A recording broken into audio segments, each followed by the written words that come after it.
ಯುಗಾದಿ ಹಬ್ಬದ ಮಾಡ್ತಾ ಇದ್ದೀವಿ. ಬೇವು ಬೆಲ್ಲ ತಿಂದು ಸ್ನಾನ ಮಾಡ್ಬೇಕೀಗ. ರೆಡಿ ಆಯ್ತಾ? ಹಾಯ್ ಫ್ರೆಂಡ್ಸ್, ಯುಗಾದಿ ಹಬ್ಬದ ಆರ್ಥಿಕ ಶುಭಾಶಯಗಳು. ಎಲ್ಲರೂ ಬೇವು ಬೆಲ್ಲ ತಿಂದು ಸಿಹಿ ಹಂಚೋಣ ಬನ್ನಿ. ಬೆಳಗ್ಗೆದ್ದು ನಾವು ಹೊರಟಿದ್ದೆ. ನಮ್ಮ ಸತ್ತಿಗೆ ಸೂರಿಪಾನಿ ಕಂಗಾಯಗಳು ಎಲ್ಲನೂ ತೆಗೆದುಕೊಂಡು ನಮ್ಮೂರಿನ ಕಾವೇರಿ ನದಿಗೆ ಹೊರಟೆವು. ಏನಕ್ಕೆಂದರೆ ಇವತ್ತು ಯುಗಾದಿ ಹಬ್ಬದ ಪ್ರಯುಕ್ತ ಎಲ್ಲವಕ್ಕೂ ಹೂವು ಹೊಂಬಾಳೆಯನ್ನು ಮಾಡಿಕೊಂಡು ಬರಲು ಹೊರಟಿದ್ದೆವು. ಹೂವಿನ ಅಲಂಕಾರವೆಲ್ಲ ಮುಗಿದ ನಂತರ ಪೂಜೆ ಮಾಡಿ ನಂತರ ಊರಿಗೆ ಮೆರವಣಿಗೆಗೆ ತಂದೆವು. ಬಾರೋ ಜಗದೊಡೆಯ ನಮ್ಮ ಕುಲದೇವ ಚಿನ್ಮಯ ಮೂರ್ತಿ ಸ್ವಾಮಿ ಘನ ನೀಲ ಸಿದ್ದಯ್ಯ.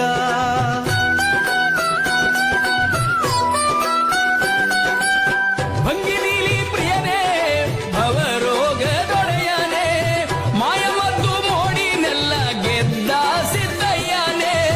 ಬೇಡಿದವರ ಮನೆಗೆ ಭಾಗ್ಯ. ಹೌದಪ್ಪ. ಆಹಾ, ಬೇಡಿದವ